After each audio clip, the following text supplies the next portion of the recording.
CBS Sports welcomes you to the following presentation of the National Football League.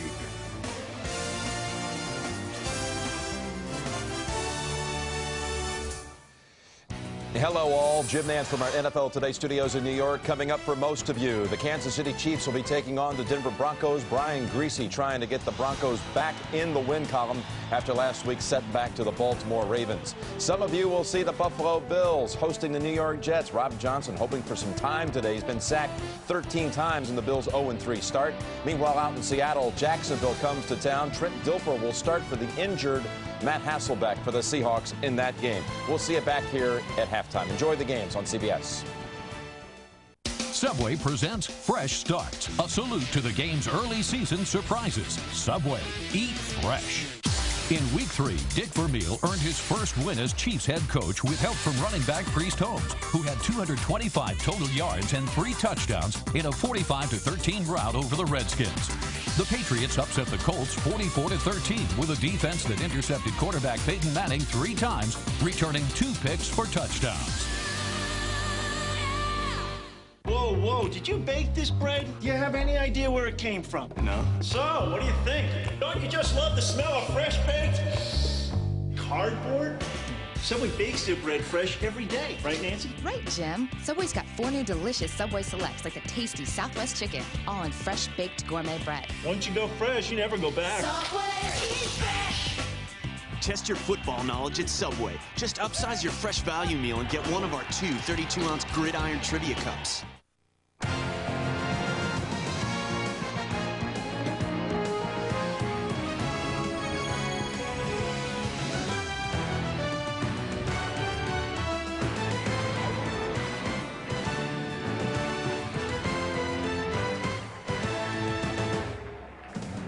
Football perfect Sunday in the Mile High City. 76,000, the usual sellout crowd to see Kansas City attempt to level its record at 2-2. The Broncos are 2-1. Hello, everyone. I'm Dick Enberg. It's always been a great rivalry, and today it presents 2 coaches, Dick Vermeil, Mike Shanahan, who own 3 of the last 4 Super Bowl championships. But Shanahan, with all his success, finds himself in a 4-game losing streak against Kansas City. Hasn't thrown 1 touchdown pass, Dan Deerdorf, in those 4 games. And we're going to see Rod Smith and Tony Gonzalez, certainly 2 budding super players. Oh, no kidding there, Dick. They've really become the go-to guys for their respective teams. And when you talk about Rod Smith, it's out of necessity because of their loss of Ed McCaffrey opening week, and Tony Gonzalez well on his way to becoming one of the truly greats that's ever played tight end.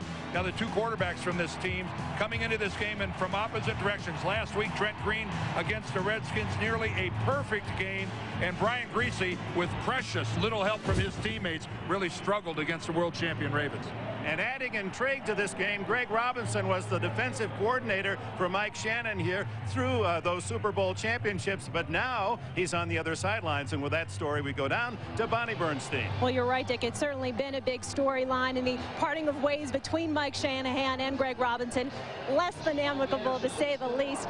Robinson has been understandably tense this week. He steered clear of the media, but he said, look, I just have a job to do, and no, I'm not begging my players to win one for the Gipper. Still, the big question is, do the Chiefs have an advantage because of Robinson's inside information? Shanahan doesn't think so, but Brian Griese did tell us, I'm pretty sure Robinson knows all of my hand signals. Look for a bunch of dummy signs today and mixing things up on that end to try to keep the Chiefs off balance, Dick. Well, and adding to that, Bonnie, Mike Shanahan knows the way that Greg Robinson thinks, so some feel that maybe the advantage falls to Denver's side. Well, Kevin Casper, has he been something? They've fallen in love with this rookie from Iowa. He's leading the league, 31-yard average on kickoff returns. Todd Peterson sends it to the goal line, and here comes Casper.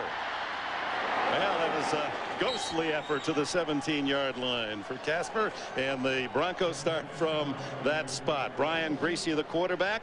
Griese, son of course, the Hall of Famer Bob Griese. I believe he's here in attendance today. He was the leader in efficiency as a quarterback a year ago in the league, 102.9, and he's right up there again this year. 7 touchdowns, had 2 interceptions last week against the Baltimore Ravens. The Ravens really stuffed the Denver defense. They were a bit shocked earlier this week by how well they were handled. Mike Anderson starts at the running back, and this is Anderson up the middle. solid gain of about 5 out to the 22-23. Eric Hicks made the tackle, and here's the starting lineup for the Broncos. Up front, they're small but very effective. Teague, Friedman, the Pro Bowler Nalen, Neal, and Lepsis. Running back, Mike Anderson. You just saw him with the carry in his second year. Patrick Hape, the blocking back. Rod Smith leads the league in catches and yardage in receiving. Eddie Kennison has replaced Ed McCaffrey. Dwayne Carswell is the tight end. On second down and 5. Not much there.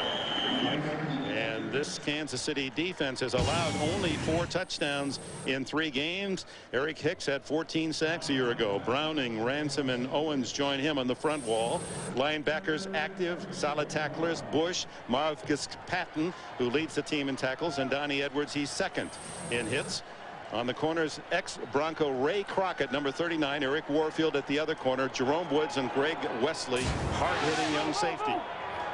There's Greg Robinson, toiled on the Denver sidelines as their coordinator. The throw into the flat, and not much there again, and the Kansas City Chiefs have stopped the Broncos on their opening possession as William Barty came up to make the tackle on Rod Smith. Well, Dick Vermeil, when they got off to that 0-2 start, didn't panic.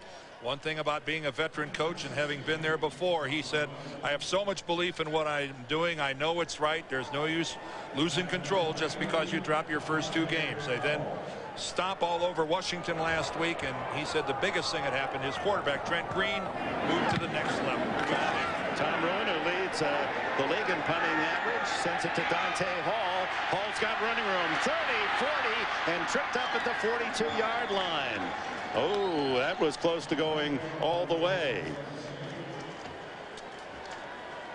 Billy Jenkins, a safety with a saving tackle for Denver. 58-yard punt, 26 on the return, and Trent Green takes the field. Starred at Indiana University, a young man who was the number 3 quarterback, didn't take a snap for 4 years in professional football, and was seriously considering looking for work elsewhere in '98 when injuries to Jeff Hostetler and Gus Frerotte in Washington gave him his chance. Follows Dick Vermeil from the St. Louis Rams to Kansas City.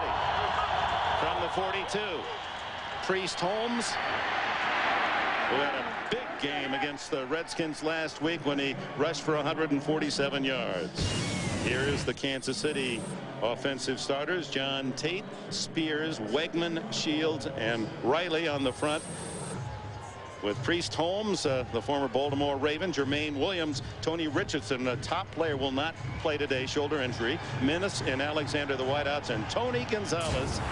He has 15 catches and a touchdown this year, had 93 grabs a year ago. And they move him out and then send Alexander in motion as Green's first pass into the flat is complete. And it's Alexander tackled just shy of the first down at the 49-yard line, where it'll be 3rd and 1. Here are the Broncos defensively. Washington, former Kansas City Chief Chester McLaughlin, Trevor Price, top Pro Bowler, a young talent, and Kavika Pittman. The linebackers, John Mobley, Al Wilson, and the venerable Bill Romanowski. His job is to watch Gonzalez today. Deltha O'Neill and Denard Walker, the ex-Titan, at the corners. Eric Brown and Kenoy Kennedy at safety. 3rd and 1.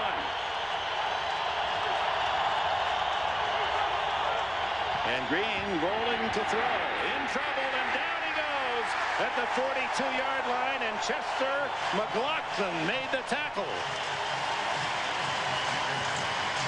Well, and right off the bat, Dick, you got to wonder if this rollout on 3rd and 1 isn't because of the absence of Tony Richardson. He is their power back, and without him, they really don't feel that they're as physical as they can be in short yardage. And the Denver defense comes up very, very large. Dan Trzynski to punt. He'll deliver from around the 33, and Deltha O'Neill stands at the Bronco 15-yard line. But you really get the feeling that that would have been a Tony Richardson, you know, just made for Tony carry on 3rd and short. Beautiful spiral punt. O'Neill lets it go. And what a backspin! And it's down at the 5-yard line. Trzynski pins Denver deep with a 53-yard punt. No return. We're underway. No score in Denver.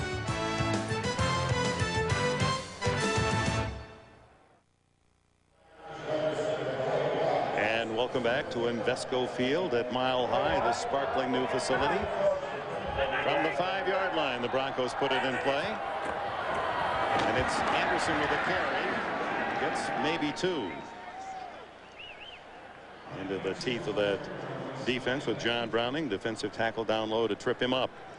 Well, Denver last week against Denver against Baltimore was just completely ineffective in their running game, Dick. They only had 61 yards the whole game. They got away from it. They abandoned it. Mike Shanahan knows that coming into this game, for the psyche of his team as well as their success on the field, they have got to get into a running rhythm for the health of this football team. They are a running team. On 2nd and 9, caught in his own end zone. Greasy gets it off and avoids the safety. Rod Smith was near where the ball was thrown, and Lou Bush, the 9-year linebacker from Washington State, number 56, almost got him. Boy, and Greasy shows some real strength. You see Bush right up the middle, and it's surprising. Look at that. Brian was able to stay on his feet as he took at least a couple stagger steps to his left, and Bush knows he had a safety there and just couldn't get him to the ground. That was a superior effort by Brian Greasy, staying alive. Oh, now 3rd and 9, and of course the loss of Ed McCaffrey, you just can't minimize that in any way. It's really been a punishing injury for the Broncos, and Rod Smith unable to catch that ball, thrown a bit behind him, as William Barty, 2nd-year corner out of Oklahoma, was the defender. Well, the loss of Ed McCaffrey takes away a balance that this passing game had. With that guy right there, Rod Smith on one side of the field, the huge target in Ed McCaffrey to the other. Eddie Kennison has not shown anywhere in his NFL journeys that he is a reliable starting wide receiver in this league. He may prove to be, but to this point he has not proven to be, and Kansas City won't treat him as such. Bruins punt. Dante Hall back at his 38-yard line. And trips and goes around at the 42. Good coverage by Coggill. George Coggill, the backup safety. Another fine kick by Ruin, 57 yards.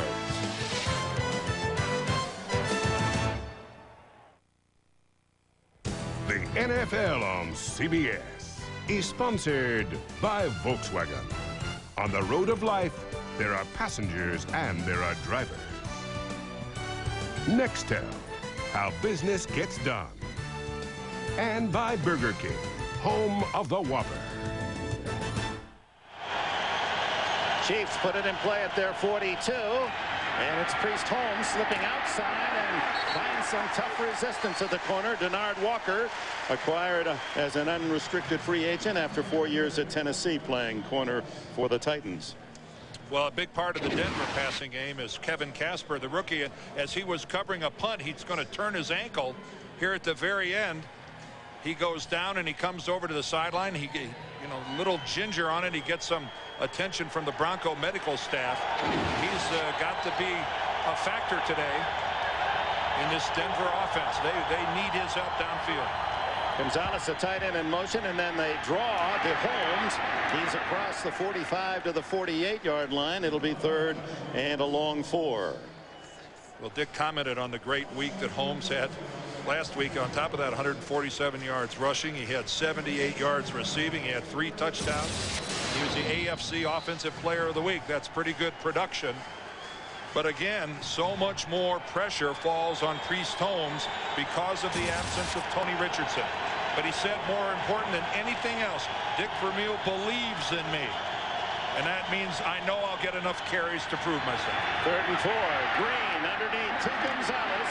His first catch, good enough for a first down at the 47 of the Broncos.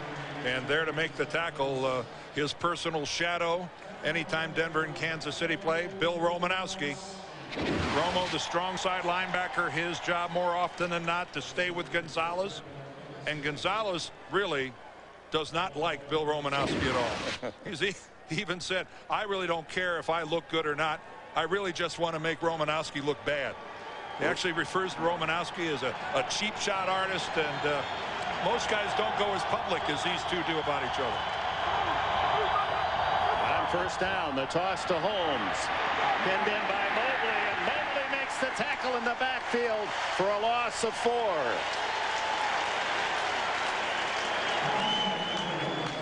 John Ulysses Mobley from Kutztown State. He is leading Denver in the first 3 games in tackles with 24. But back to Romanowski, his counterpart on the other side. This is his 212th consecutive game in the NFL. We asked him, when was the last time you didn't play? And he took us all the way back to 10-year-old Pop Warner and Vernon, Connecticut with the Shamrocks. He said, I've made every game then, high school, college, at Boston College, and the NFL. Green to Gonzalez, and Romanowski able to get him on the heels, but not until the big tight end for the Chiefs has what appears to be, yes, another first down. Well, again, Tony Gonzalez, such a treat to watch. He'll come at a defense from any position. That time he comes from the normal tight end alignment. You see him right there. They're lined up at tight end with the slot just to his outside and just comes in. And again, it's Tony running anywhere. You'll see him today at wide receiver. He'll be in the backfield. They're going to use a lot of motion to try to get Gonzalez open. The guy is the best in this league at tight end by a wide margin. Barely beat the play clock, and Green to throw. He's going long. Intercepted in the end zone. Deltha O'Neal, his first of the season.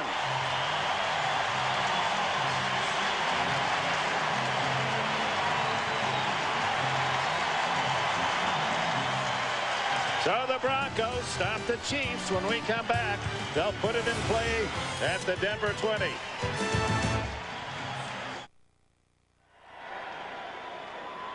Here's Snoop Minnis right here working against O'Neal. Now take a look at this as he gets downfield more towards the 20-yard line.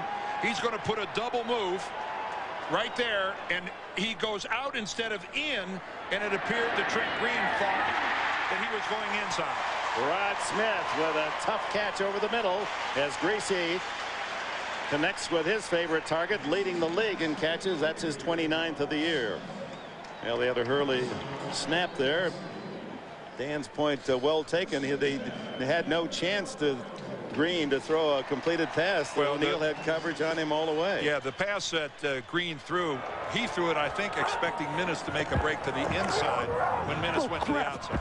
Greasy rolls away from pressure, looking downfield, and then has to tuck it away and out of bounds after a pickup of maybe a yard or 2. Yeah, let's go back and look at again, this is Snoop Minnis up here working against O'Neal. But as he goes downfield, this is man coverage. It's just the 2 of them one-on-one. There's a move to the outside. And watch this right here. Minnis is going to make a move inside, but then he's going to go back outside. It looks like Green expected him to make a break to the end. See, there he goes outside. Well, that's when Trent releases the ball, and Snoop has no shot at it whatsoever. And it's now again, I'm not pinning the blame on Minnis, but somehow there was a breakdown in communication between Green and Minnis and the route to be run. 2nd and 9. Anderson breaks into the secondary, could go all the way at the 30, 20. Warfield, does he get him? Yes, out of bounds at the 1-foot line. Oh, that might be. Oh, no, touchdown. He changed his mind. The 2 officials checking each other, and they decided Anderson got the pylon. Well, that was a 10-yard stiff arm by Mike Anderson that he put on Eric Warfield, because I think the original contact between these two was up close to the 10-yard line. Might even actually have been more closer to the 15. And Anderson, with that stiff left arm, keeps Warfield away from his body. All right, it starts with tremendous pass blocking up front, cutting in behind Neal and Nalen and Lepsis. But right here, Warfield's got the speed advantage. Here comes the stiff arm right there about the 14-yard line. And they're saying that Mike Anderson gets the ball across the pylon. A real question was whether that left foot was out of bounds, but the 2 officials conferred. And no challenge from Vermeil on the Kansas City sidelines. Well, I'm sure Dick talked to his guys upstairs. Jason Elam adds the extra point. And in a hurry, Dick, they had to make a decision, and they didn't challenge. Anderson's touchdown. Denver leads 7-0. The NFL on CBS is sponsored by Applebee's Neighborhood Grill and Bar. eating good in the neighborhood, Applebee's. And by Nissan. Nissan introduces the totally new V6 Altima, the cure for the common car. 62-yard run for a touchdown by Mike Anderson, or was it 62 yards? We'll check after the kickoff. 80 yards and 3 plays after the interception in the end zone by Delta O'Neal.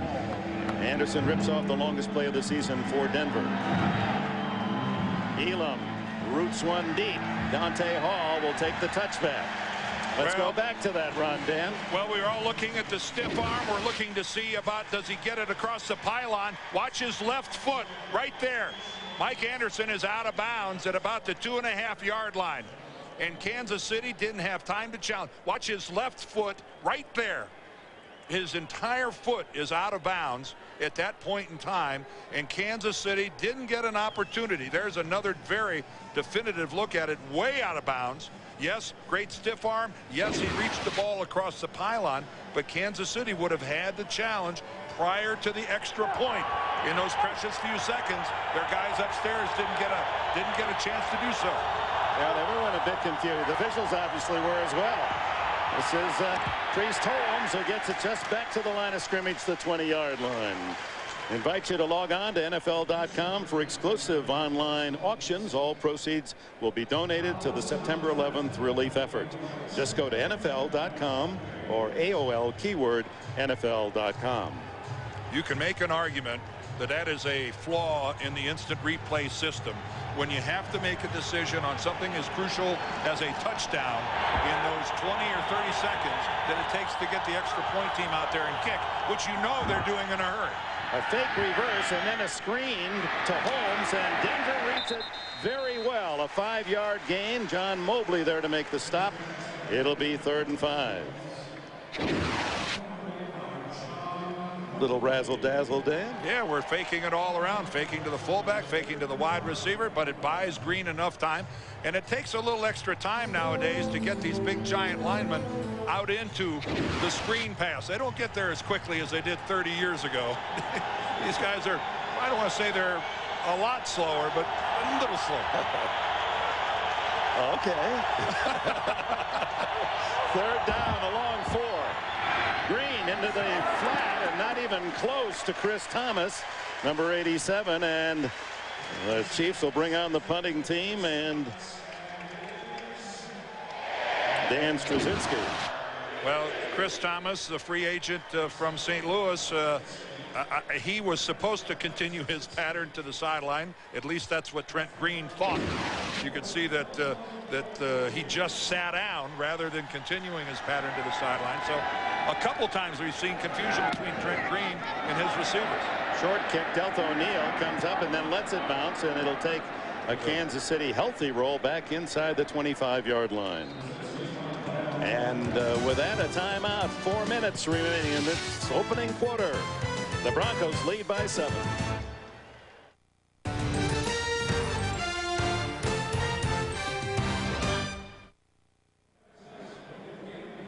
Terrell Davis, the super player in the Super Bowl championships for the Denver Broncos, earned the 101 yards in the opener against the New York Giants. That put him over 7,000 for his career, but knee injury.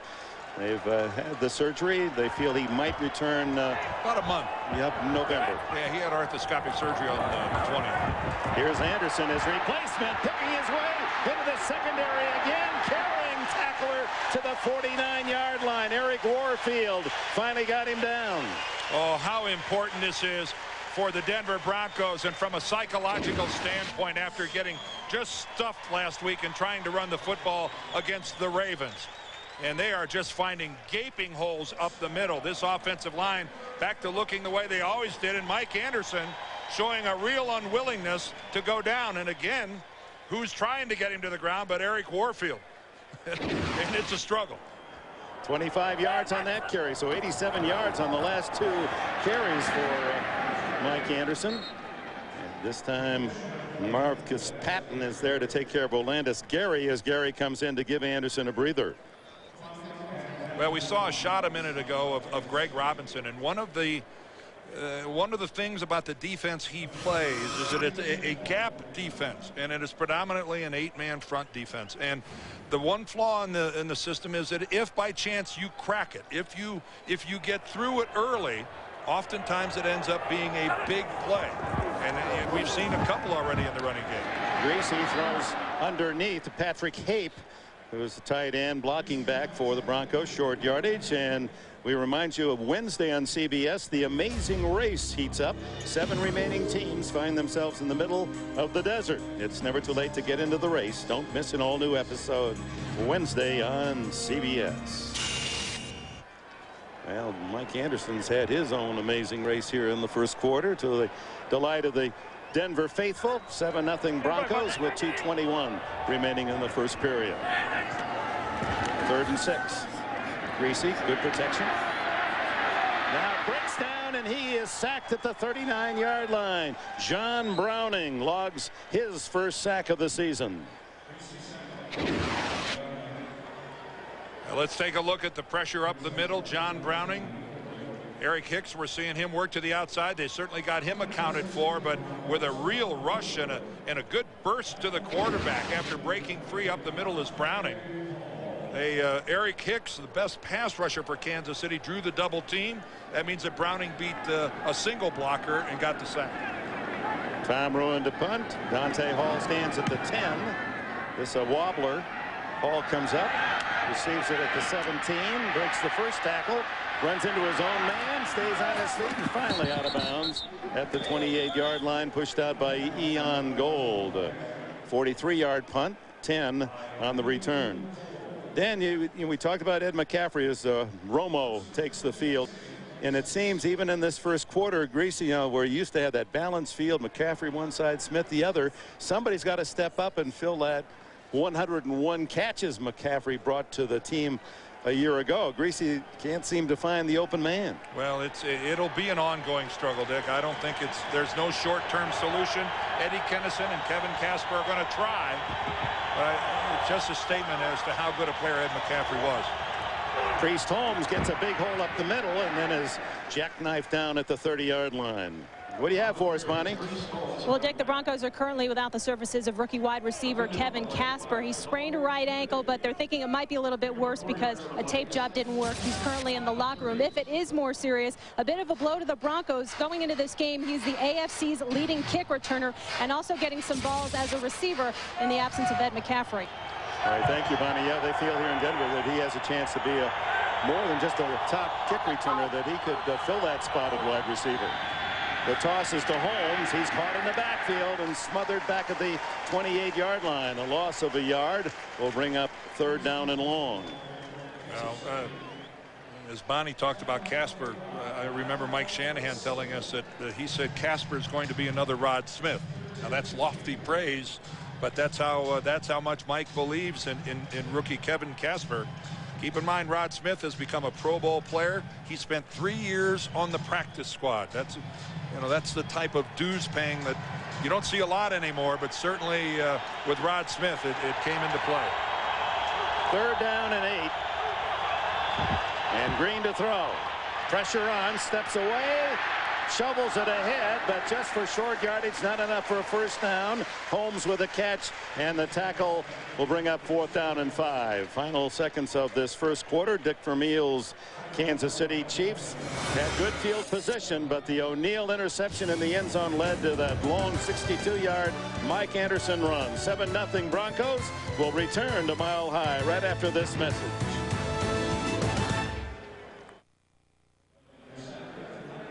Welcome back to Denver. Dick Enberg with Dan Deerdorf, Bonnie Bernstein. 7-0 Broncos, and Dan Straczynski will open this second period. Kicking to Delta O'Neal, the former University of California star. His interception denying Kansas City a chance for a score in that first period. High but fairly short, fair catch O'Neal at the Denver 28-yard line. 42-yard punt, no return. Tuesday on CBS, attorney Nick Fallon is in a is a master of the corporate wars, but now that he's been sentenced to defend children, his toughest battles aren't about money. Don't miss an all-new episode of The Guardian. That'll be Tuesday on CBS. Mike Anderson. You know, it's interesting talking to him, Dick. You know, Mike, of course, served 4 years in the Marines, and as we know today that our men and women of the armed forces are in harm's way, Mike said, you know, that could have been me on television kissing my family goodbye. And certainly Mike Anderson, a man who knows that feeling. Empty backfield. Greasy throws underneath. It's going to be intercepted and is off the hands of Carswell and picked off by Marvcus Patton. Pass was in an awkward spot for the tight end for the Broncos. Got his hands on it, and that flopped right into the arms of the eager Chiefs, who now will put it in play deep in Denver territory. Well, the old tip drill comes into play. Boy, and it was really, Patton did a really good job of holding Carswell up initially. He kept Carswell from getting deeper. You see him right there riding the tight end.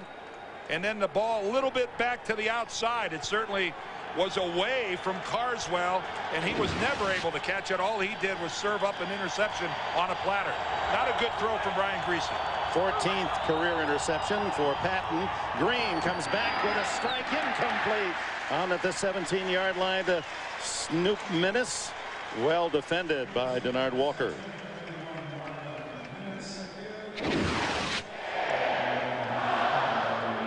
You take a look at Denard Walker, who gives the inside to Minnis, but then with the great burst that all good cornerbacks have to have, times his arrival perfectly with the football. And even though it was a good pass right on the hands of Snoop Minnis, the hands of Denard Walker got there at exactly the same time. If you're a cornerback without a burst, you're not playing in this league. On 2nd and 10, screen to Holmes. As a blocker, 30. And he's down to the 23-yard line, and a first down for the Kansas City Chiefs, and an injured Bronco at the play, on the play down at the 40-yard line. Appears to be Denard Walker. Mike Carey, the referee, signaling injury timeout, and Denard Walker not moving at all.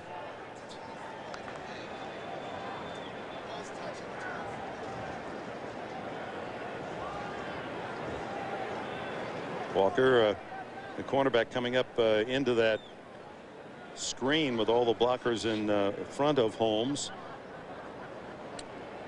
Walker, a member of Mike Shanahan's complete redoing of his secondary here, a free agent that came to the Broncos from Tennessee. Well, there we see a hand starting to go up and down. So not a very positive sign when you get concerned of these. Yes.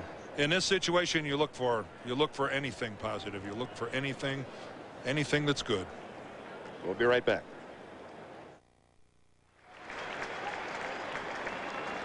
There is Denard Walker being helped off the field by the medical staff. Here's Casey Wigwing, the center. Watch this collision. Helmet to helmet right there. Inadvertent. Walker's the force, and there he just collapses after he takes a step. Wigman doing his job, Walker doing his, but unable to get off the field without an arm over the shoulder of the Bronco training staff. And unlikely we'll see Walker the rest of this game. Well, it's just that was some blow to the head, and he obviously is in bad shape. So Jimmy Spencer, number 33, the veteran from Florida, will replace him at the right corner as the Chiefs break huddle at the 24 of Denver, trailing 7-0, first down.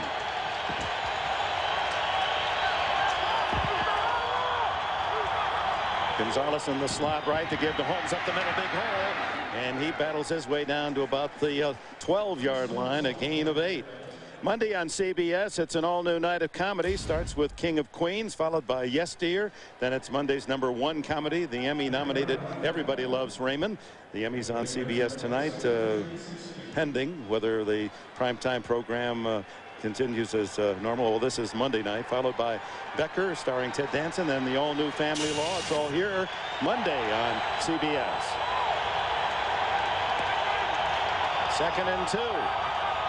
Alexander in motion. Holmes again, leaping for a first down to the 13-yard line. And Priest Holmes, I thought it was interesting. Leslie Visser's report on NFL Today earlier on CBS, where she chatted with Priest Holmes, a very articulate young guy. We enjoyed meeting him, and that Dick Vermeil actually spotted Priest Holmes' talent while he was in the broadcast booth working for ABC before returning to the coaching sidelines. And Priest Holmes, by the way, turns 28 years old today.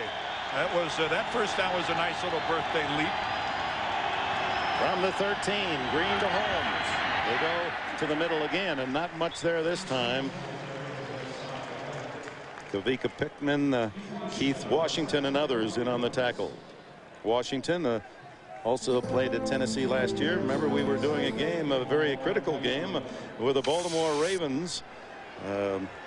And Washington, with the Ravens, blocked 2 field goals that led to victory in the playoffs. Gonzalez and Dunn, 2 tight ends. 2nd down and 8. You keep your eye on Gonzalez. He's now the wing right.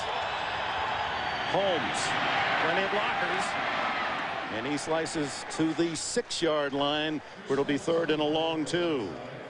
At that time, it was Tony Gonzalez and Bill Romanowski again, only this time this is the versatility that a tight end has to demonstrate. You got to block too, and he keeps Romanowski. Now Romanowski has the outside, but Gonzalez seals him off. But Romo, a good job of fighting, and then falling back in and still getting involved on the tackle. These are a couple of heavyweights doing battle right here. Tony Gonzalez and Bill Romanowski. 3rd and 2. Holmes stuffed. Trevor Price leading the charge, the Pro Bowler of the last 2 years, 26-year-old from Clemson. Well, this guy had 12 sacks a year ago, a great pass rusher from the defensive tackle position. But as we see right there, he plays the run too. You saw him get underneath Will Shields, didn't give up an inch at the line of scrimmage, and then had enough power to surge into the backfield and make a tackle.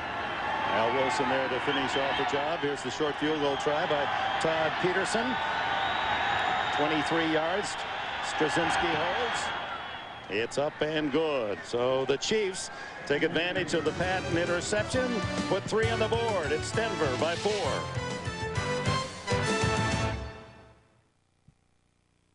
The NFL on CBS is sponsored by Original Coors. Nothing beats an original. Your neighborhood 7-Eleven store. Oh, thank heaven for 7-Eleven. And by Chevy Trucks, the most dependable, longest-lasting trucks on the road. Kansas City with a field goal. Cuts into the Denver lead 7-3. Straczynski to kick it off, and Chris Cole, his first kickoff return of this season, had a few last year as Casper sidelined with the ankle injury. Cole, the fastest of the wide receivers here in Denver, and he has a seam. Brought down at the 32-yard line, and a saving tackle by Larry Parker. Now that's how you run back a kickoff. You just straight up the field as fast as you can go and hope that nobody hits you. But look at that gaping hole. Boy, that was excellent work by Denver against the initial wave of Kansas City. Speed scares people, especially when it's straightaway speed like that on a kickoff return. And Larry Parker gets over there and prevents what might have been a touchdown dash.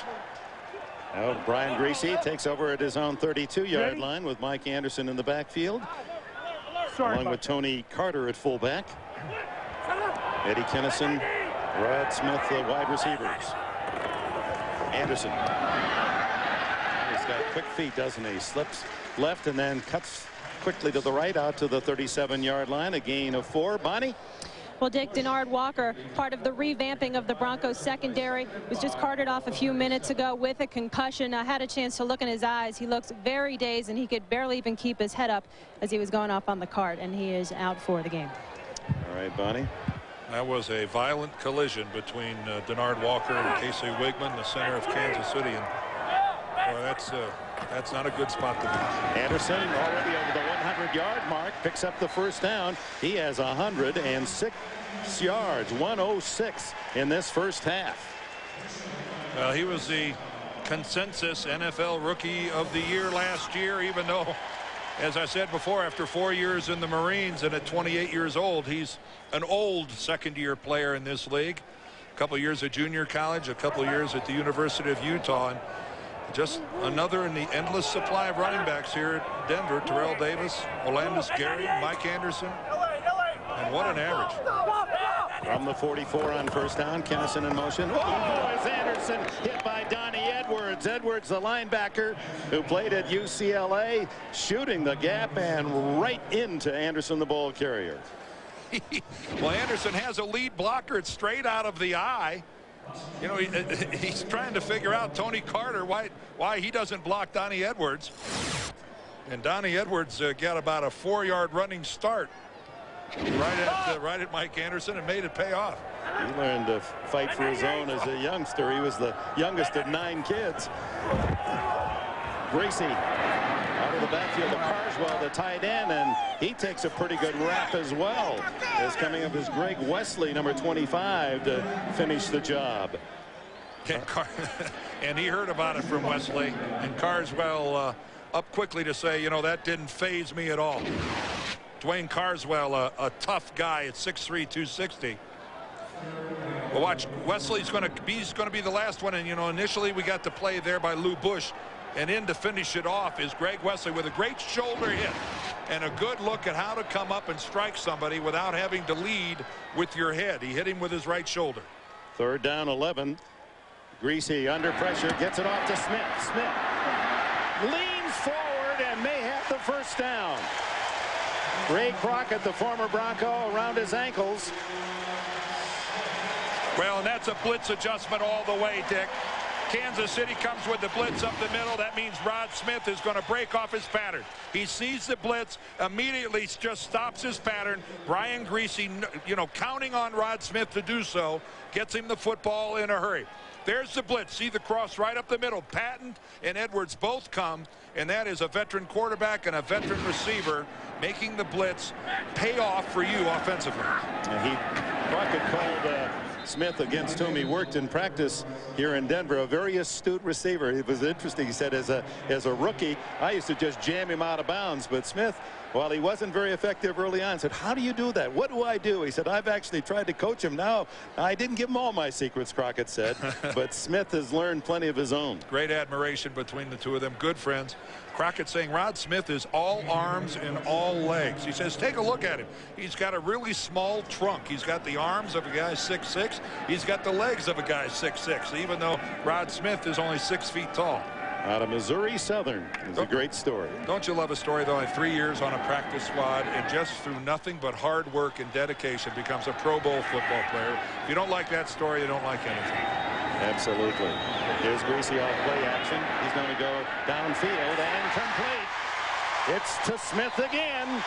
4 catches today. He's got 32 already this season. Had 100 a year ago. Well, Rod Smith coming all the way across the formation, and Brian Greasy with the rollout buys the time.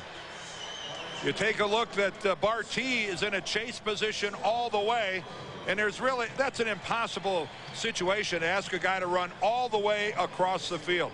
And boy, did Brian Greasy drop that ball in right over the top of Greg Wesley, right onto the hands of Rod Smith. First down at the Kansas City 26. Greasy, first down throw to the end zone. Touchdown, Smith again. Flag is down, however. A flag down at the line of scrimmage. And this will be against Denver. Now the celebration we hear now will be smothered very quickly when the crowd realizes this one's coming back.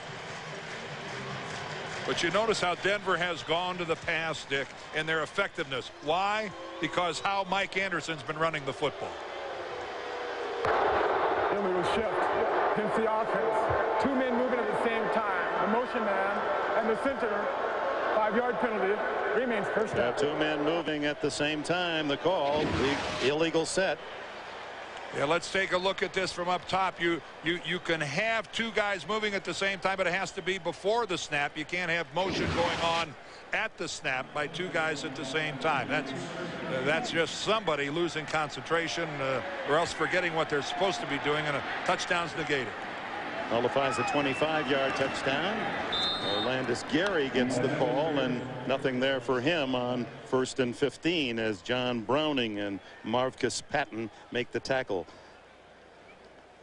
Gary and Davis and Anderson giving the Broncos coming into the season perhaps the best running back situation in the entire NFL, and with the injury to Davis, obviously, as we can see today, Anderson stepping in, filling that gap, and Gary there as support. Oh, an injury here to Dan Neal, the right guard for the Broncos. Not a lot of depth on this Denver offensive line. And again, this is a situation we're going to have to monitor pretty closely here with Dan Neal. I'm guessing the David Diaz-Infante, number 63, will replace him. Yeah, there he is out in the huddle. Well, he goes all the way back to the '87 strike year. He may be the last replacement player left in the NFL. Played with San Diego then. At right guard is Dan Neal, and he's in this pile up right here. Take a look in there, and the pile kind of falls on the back of his legs. And we'll get a report to you ASAP. 2nd down and 15 at the 30. Greasy blindsided, gets it off, and it's incomplete as the pass went awry as he was hit on the backside. Greg Wesley, the safety, on a blitz. Well, Greg Robinson, the defensive coordinator, is saying, I'm going to have to take a chance. Take a look at it there. Wesley, number 25, right on the line of scrimmage, unaccounted for by Denver. Brian Greasy, of course, had no chance to see him. He's working the right side of the field exclusively. They really like this young safety, Wesley, from Arkansas, Pine Bluff. He was an outstanding high school basketball player, played very little football. In fact, was a walk-on in college, but they feel he's going to be a star. Timeout, 7-3 Denver.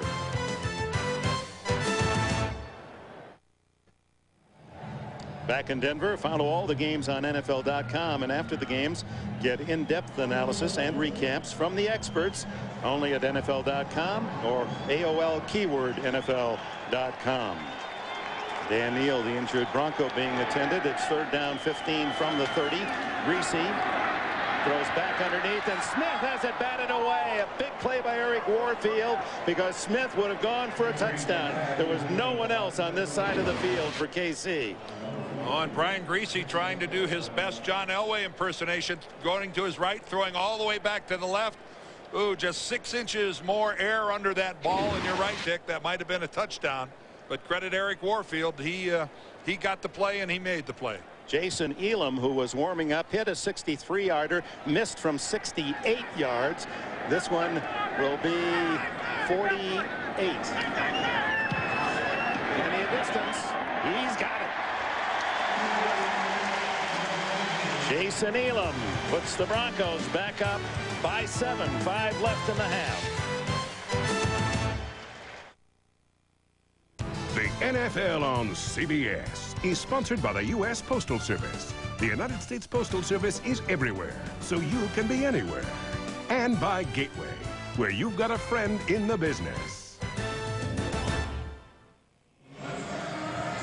Back in the AFC West. This great rivalry with the Broncos in top, 10-3. 48-yard field goal by Jason Elam. Kicking off now to Dante Hall. Get out of bounds! And this one returnable. Hall at the 2. Pursued at the 10. Runs out of room at the 13. Jimmy Spencer on the special teams, credited with a tackle. You know, those are the kind of reversals of field that you can get away with sometimes playing college football, but it never works in the NFL. Nada. These guys run too fast. It's been a defensive struggle to this point in time. Both teams defensively really getting it done. There we see the interception by O'Neal. Marvcus Patton takes one away on the other side, and this has been a hard-hitting defensive game, although it has featured outstanding running on the part of the Denver Broncos. That is the one aspect of this game that really sticks out. Mike Anderson's success running the ball. Fake to Holmes. Green fires, has Alexander open, but can't hang on. Big hit from Deltha O'Neal to knock it free. Derek Alexander, who missed the first couple of games, Achilles both legs, and had 3 catches last week in the win at Washington. Man coverage all the way right here. He's got the outside of the field, and you can't throw the ball any better than that. Took his eye off it and saw O'Neal coming. You don't get that many chances at an easy catch like that. Led the AFC in yards last year, did Alexander, 78 catches. Nothing inside as Priest Holmes runs into a lot of blue jerseys. Down at the bottom of the pile, Keith Washington. Well, the new defensive coordinator here in Denver, Ray Rhodes, certainly a man used to calling things on the defensive side of the football. Defensive coordinator before in San Francisco, the head coach in both Green Bay and Philadelphia. There's Ray right there. And one of the great defensive minds in the game of football. And one of the game's really good guys. One of the pupils out of the Bill Walsh San Francisco 49ers school. On 3rd and long, Green under pressure, stepping up and going deep for Gonzalez. Incomplete. Oh, he caught the ball while he was knocked down. The ball flopped out of a hand and right into his arms. Jimmy Spencer going, are you kidding me?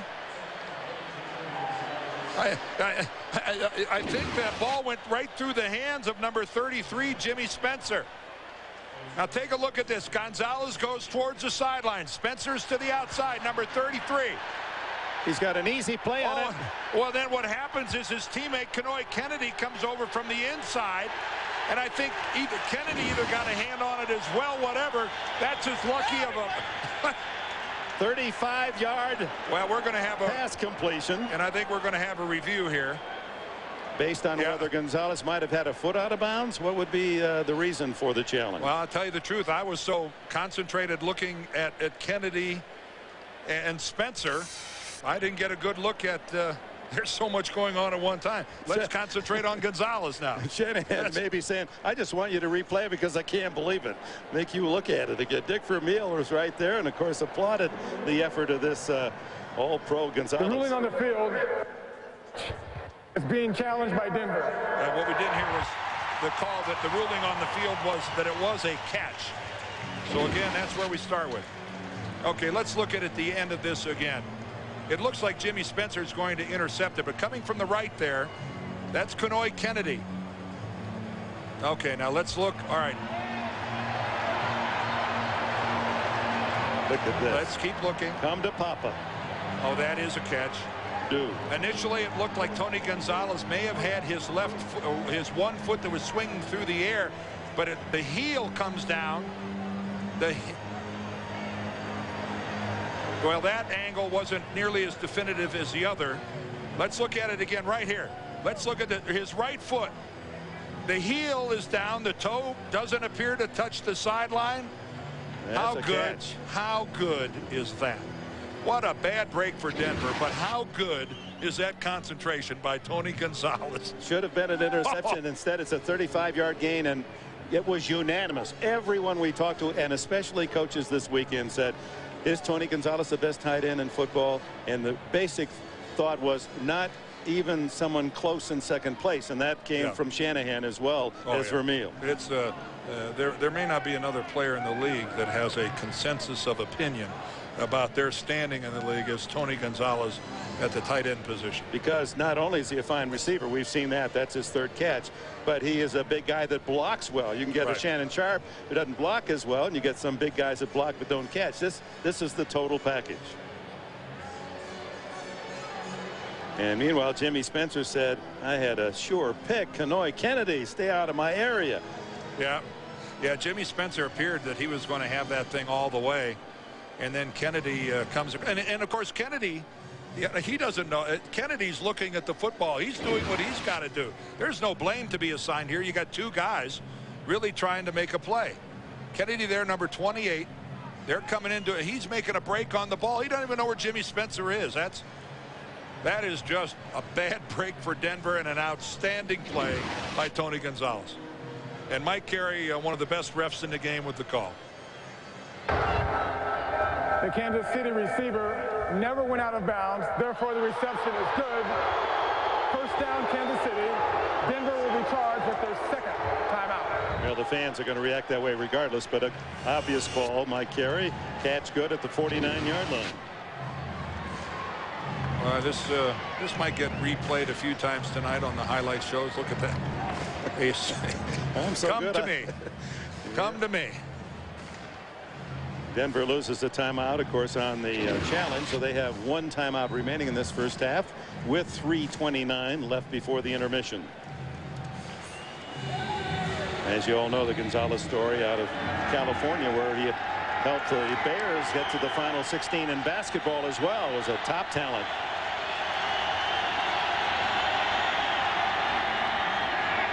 Green down the middle. Gonzalez incomplete. He was hawked by Lee Woodall and Delta O'Neill. When we talk about Tony Gonzalez's greatness, Dick, look where he's making that play on the sideline. That's wide receiver territory. This is normally the part of the field where you see the tight ends, and we're not going to lose track of him this time. Al Wilson with him all the way, hands on. Tony Gonzalez is going to get mugged everywhere he tries to go. Look at that top. Yeah, and look at the names underneath him, by the way. You're talking Hall of Fame, and he's beaten them all the first 4 seasons. Catches made. Green stepping up, fires underneath, complete to Alexander, and he's to the 35 to 34-yard line in a first down as the Chiefs try to drive for a tying touchdown. We have this report from CBS in New York. There'll be a 2-hour special edition of 60 Minutes tonight. Everybody loves Raymond, King of Queens, and CSI. 60 Minutes tonight, a 2-hour special edition on the events in Afghanistan today. And we're getting a report that the Emmy Awards for this year have been canceled. They were to air tomorrow night. Is that correct, guys? Postponed. They're not going to. Let's not use the word canceled. I guess we'll say they're going to be postponed. There'll be an announcement to follow. Bill Romanowski, another Denver injury. Yeah. Well, Romo's been nursing a sore hip. Really played in a lot of pain last week against Baltimore. Again, Dick documented how this guy has never missed a football game at any level. And coming in from the right, there's Romo right there. And yes, he takes a hit right on that bad hip of his. Yeah, he had a big ice pack on it as he talked to us yesterday. And he said Friday was his first practice where he was really pain-free during practice. He's been trying to get through practice. The guy just has a pain tolerance, I think, that defies description. Ian Gold replaces him. Priest Holmes. He keeps those legs churning, and what looked to be little or no gain becomes about a 5, 6, 7-yard effort out to the 28-yard line. All right, again, I just want to come back and tell you the Emmys, which were going to be tonight on CBS, have been postponed. So that's the second time. Yeah, there'll be, well, certainly the events of the world, I think, mandated. It's a good call. Absolutely. 2nd and 3 as Holmes gets 7 on first down. Green with 2:24 left in the half. Fires to the sideline. Complete to Snoop Minnis. That's his first catch. The 3rd-round draft pick out of Florida State. First down for the Chiefs. As we come close to the 2-minute timeout, where clock stopped at 2:20. And we're really seeing on this drive the decisive decision-making and throwing of the football by Trent Green that Dick Vermeil said that last week in that huge win against the Redskins where they went over 500 yards. Ooh, and Dick unhappy that they've got to take a timeout. You saw Vermeil's reaction to Kansas City having to burn a timeout. What was the problem, he says? The first timeout spent by the Chiefs. They have 2 remaining. Denver has 1 left at the 2:09 mark. A reminder coming up on the Nextel halftime report. Jim, Mike, Randy, Jerry, all the scores and highlights and the latest NFL news, plus a CBS News update. America fights back. That's at halftime. But just to get back to that, Dick thought that Trent Green moved to the next level, that as a Kansas City Chief, you know, this is a guy that we talked about as long as he's been in the league, really hasn't started that many games. And that last week he thought that he really arrived, that his comfort level of being in a Kansas City uniform. And when things don't go Dickie V's way, there's he learned that move in the broadcast booth, that oh no move. You spin around, then face the music. There is passion aplenty with Dick Vermeil. You have to love the man. So Green now from the shotgun. Gets it off just in time on the screen, and Caprice Holmes. He's to the 11-yard line and tackled by Kenoy Kennedy. And that takes us to the 2-minute timeout with the score here in Denver. The Broncos 10, Kansas City threatens, trailed by a touchdown. And welcome back, Dick Vermeil, Kansas City coach. Thought it was interesting yesterday. He said that this Kansas City team is about 3 years ahead of the St. Louis team that he took to the Super Bowl. So for Chiefs fans, pretty good word from the coach. And especially defensively. He inherited a pretty good defensive football team. He knew it would take a little bit longer on offense. But boy, would he love to go to halftime in a tie ball game. He's got a chance to do so. 2nd down and 1 at the 11. Pump fake, another pump. And he's dragged down by Trevor Price, but a flag. He may have gotten a piece of the face mask. Yeah, that's exactly what he did.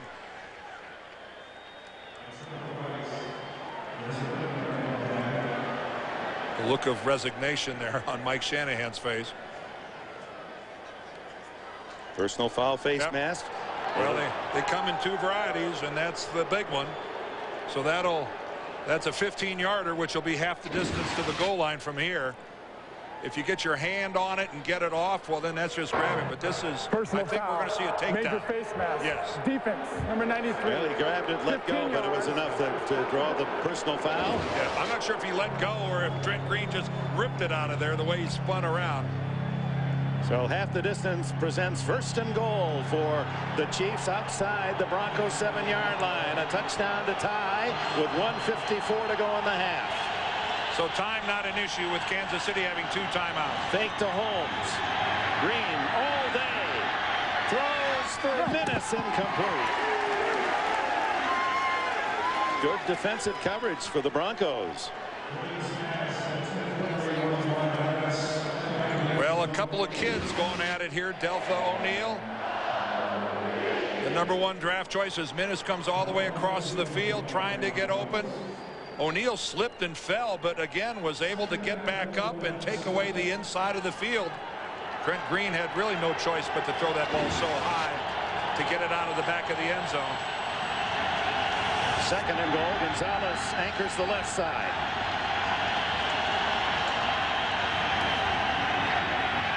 Green slips and down he goes. Al Wilson, the middle linebacker. His 2nd sack of the season.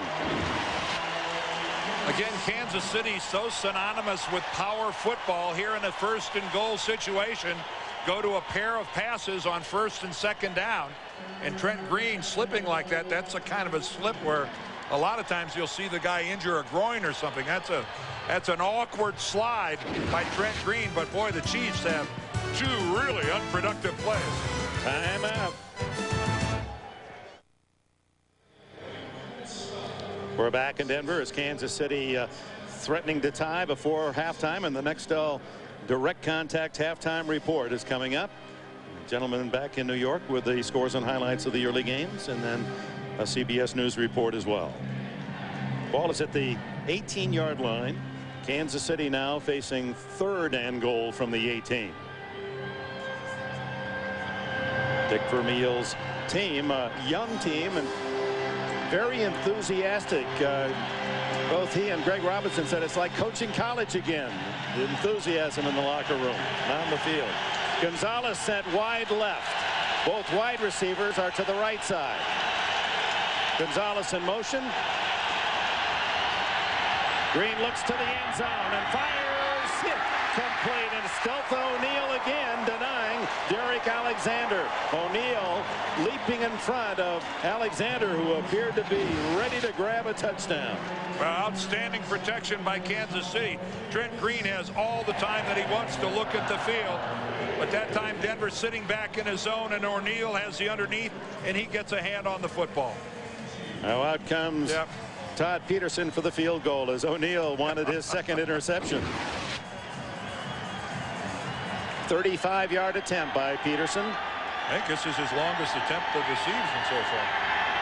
33 was his longest prior to today, but the 35-yarder is true, and Vermeil's Chiefs are within one. 7-6. Oh, 10-6. So Todd Peterson's field goal brings the Chiefs within 4, and of course the key play on that drive was the 35-yard on the seat of his pants catch by Tony Gonzalez that kept the Chiefs moving downfield, but denied the touchdown to tie. And now it's Denver with 1:18 seconds left, but no timeouts left for the Broncos. Chris Cole awaits at the other end as Peterson, a Verizon Academic All-America at the University of Georgia, as was his counterpart Jason Elam at Hawaii. Two very bright young place kickers on these teams. Sends this one spinning toward the sideline to Cole at the 6. Well, he hesitated and he lost back to the 18-yard line. Tackled by Gary Stills. Next Sunday, doubleheader action here on CBS. First, the Super Bowl champion Ravens against the Packers will be in Green Bay, or the Steelers and the Chiefs. Then the Dolphins meet the Jets, or the Broncos battle the Seahawks. Check your local listings, beginning with Jim, Jerry, Randy, Mike, Marcus, Leslie, Deion Sanders on the NFL Today. For more, get NFL team reports at cbs.sportsline.com. AOL keyword CBS Sportsline. Well, Denver going with 4 wide, 3 to the top of the field. And again, the lack of timeouts, they're going to have to make something big happen in a hurry. Rod Smith, who has been coming up with the big catches for the Broncos, gets short yardage, 9 on first down, with the clock running down to a minute. Same formation. Greasy flushed out of the pocket to the sideline, and it is almost intercepted by Eric Warfield. Trying to get the ball, I believe, to Travis McGriff over on the sideline, and I think there might have been a chance that Mike Shanahan's heart might have skipped a beat right here at the end when Warfield almost steps right in front of that thing and comes up. That's a dangerous way to live, throwing that football on the sideline. Warfield, who's been around a lot of balls today, with a chance. He's from Nebraska, and fans and friends from the Lincoln area here to watch him and cheer him today. Well, we saw Eric Warfield on opening day step right in front of Jerry Rice and take a Rich Gannon pass into the end zone for a touchdown. The season wasn't a minute old, and Eric Warfield already had a touchdown. 51-yard play. It's 3rd down and 1. I don't know what this discussion is about. There's 48 seconds left in the half. They moved the ball back a half a foot. Apparently the spot was inaccurate. That gives the Broncos a chance to get set. The Chiefs more than happy to give them a quarterback sneak for the first down as the clock continues to grind away. Good news, Dan, is that Dan Neal, number 62, back on that offensive line for the Broncos after injuring an ankle, and Greasy stops the clock at 35 seconds. Yeah, Dan Neal sprained his left ankle. He got it taped up pretty heavily over on the sideline. You can see he's walking well, he's walking with a bit of a limp back to the huddle. But again, the Denver Broncos only dressed 7 offensive linemen for this game, and so they're a lot of teams dress 8 during the course of a game. So the Broncos with only 7, they can't afford to have a guy like Neal out for the rest of the game. Greasy just 50% on his throws this first half.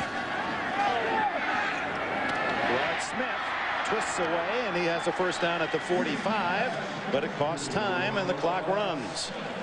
23 seconds. Greasy going to down the ball here and stops the clock. 20 seconds. And a flag down. 2 of them.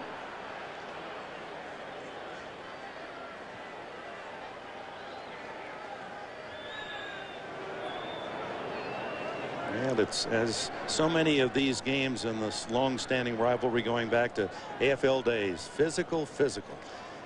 Whatever it is, you play a team twice in your division. There's a lot of memories, not all of them False good. Start.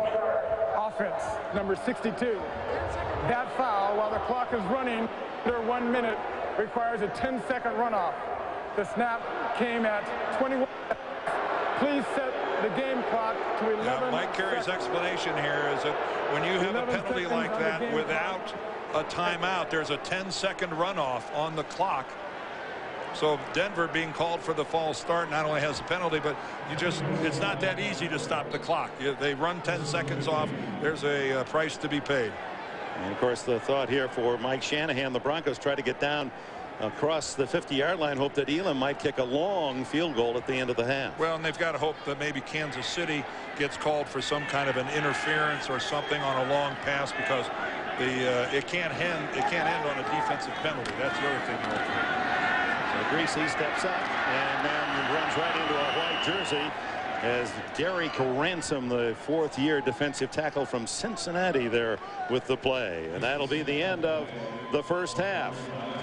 Broncos won 50 of their last 55 games when leading at the half, but they led at half last week by a similar score against the Baltimore Ravens and lost. Bonnie? All right, well, the Chiefs held to 2 field goals. Mike, can you talk about the importance of your defense and how they've really kept Trent Green in check, particularly in the red zone? Yeah, they really have. And we had an opportunity down here to make a play and really keep them backed up, and obviously we're going to take advantage of it with that tip. But we got to just play a little bit better on offense. We had a penalty just not being set. We got that called back, and hopefully we'll get our rhythm back in the second half. All right, Coach, thank you. Well, the big producer for the Broncos, Mike Anderson, over 100 yards rushing and a 62-yard touchdown run at the intermission. The Broncos 10, the Chiefs 6. Nextel Direct Connect halftime report. Nextel, get right through. Welcome to the Nextel halftime report. Jim Nance from our NFL Today studios in New York. Mike Ditka, Randy Cross, Jerry Glanville alongside. A couple of audiences in right now. There is a little theme here developing today. Running backs who did not begin the season as starters making a big impact, including Mike Anderson of the Broncos. Mike Anderson in the 2-back set, cuts it back. 62-yard touchdown. He steps out at the 4, but the officials miss it. He has 106 yards for the day. And what about Kansas City? They got Priest Holmes. Priest Holmes has 35 yards for the day. Look at he stepped out. He's out. He's still out. Come on, Jim. Bring it back, baby. No, not reviewed. Touchdown. And meanwhile, let's talk about another running back, Sean Alexander, filling in for the injured Ricky Waters. How about his play, doing Mike? really good. They don't lose much with Alexander in the game. But I tell you, the big thing, Trent Dilfer is playing very well. He threw an interception right before the half. It was one of those Hail Mary throws. Playing good. Meanwhile, the Cowboys lost quarterback Quincy Carter early in that game with a hamstring injury. And look at the Jets and Bills, 28-15. Rob Johnson, this is ruled a fumble. They did review it. Absolutely. Mo Lewis caused that. John Abraham picks it up. The Jets are doing what the Niners did to him Monday night, running it. All right. Green Bay and Tampa Bay, and that is 7-7 with 27 seconds to go in the half. Brett Favre picked one back the other way for a touchdown, then later threw a 67-yard score to Bill Schrader. All right, here we go. Settling down now with finals. Tennessee has matched its loss total of a year ago. 0-3, the Titans. Early in the game, they drive down and hand it to Terry Allen on a draw play. He goes 9 yards for touchdown. And this is what they've been lacking in past years. Big plays. And here's they get one from Elvis Gerback way down the field to Rodriguez now for a touchdown, 78 yards. Allen went over 100 yards today rushing for the Ravens, who are now 3-1. Hey, the Browns matched their entire win total from last season, their 3rd win, beating the Chargers with 1:15 to go. How about Tim Couch going to Kevin Johnson here for the game-winning score? Cleveland played some defense against the Bolts. Little history day there in Pittsburgh. The opening of Heinz Field, and Jerome Bettis over 10,000 yards, 14th player to do so. They stopped the game here and give him the game ball. He goes on and rushes for over 130 yards. And the Steelers have over 275 yards rushing. There's a quarterback draw by Cordell Stewart. He can run like a running back. He just can't throw. I'll tell you another running back to talk about. Yeah. That is Lamar Smith. Big day, 144 yards. Here he takes a little handoff up the middle, bounces it out to the right, takes it in from 7 yards. They're playing good. Good, solid defense. They gave up no defensive touchdown. Miami's 3-1. So are the Giants, who went with Damon Washington. He had 1 career carry in 2 seasons. Then after Ron Dane sprained his neck, he got 25 attempts for 90 yards. Well, here, Kerry Collins stows himself a touchdown pass to Dan Campbell. Washington 0 for 11 on 3rd down. How about this finish? 4th and 10 for Arizona. 9-game losing streak on the line. Jake Plummer, he's beaten the Eagles before in the 4th quarter. Watch him fake the pump, pulls the safety out, goes in the deep corner. Good run after the catch. Twist, turn, stretch it out. Cardinals win. Cardinals win. Break a 9-game losing streak. Unbelievable. 5th time Jake the Snake has led him to a 4th quarter comeback win over Philadelphia alone. Meanwhile, Chicago, the defense came up big. They came up really big. Here's a trick play. It's a lateral to Booker. Booker throws it to Robinson. Touchdown. They knocked Chandler out of this game with his 5th concussion. The Bears were all over. The Bears can play defense, gang. Hey, Booker threw one and caught one today, and the Saints got 5 field goals from Carney, including a 50-yarder. Ricky Williams over 100, and their defense shut down Culpepper and company. How about a little revenge for the Saints after that playoff loss last year? Darren Howard causes that fumble by Dante Culpepper, and Chris Oldham picks it up and takes it in. Sammy Knight picks it in, takes it in for a touchdown. And the Saints now, with that win, 2-1. Vikings slumped to 1-3. A programming note: due to the world events, the Emmy Awards will not take place this evening. Here is the lineup. It begins with a special 2-hour edition of 60 Minutes, featuring the latest developments in the counterattack on terrorism. Then it's Everybody Loves Raymond, followed by King of Queens and CSI.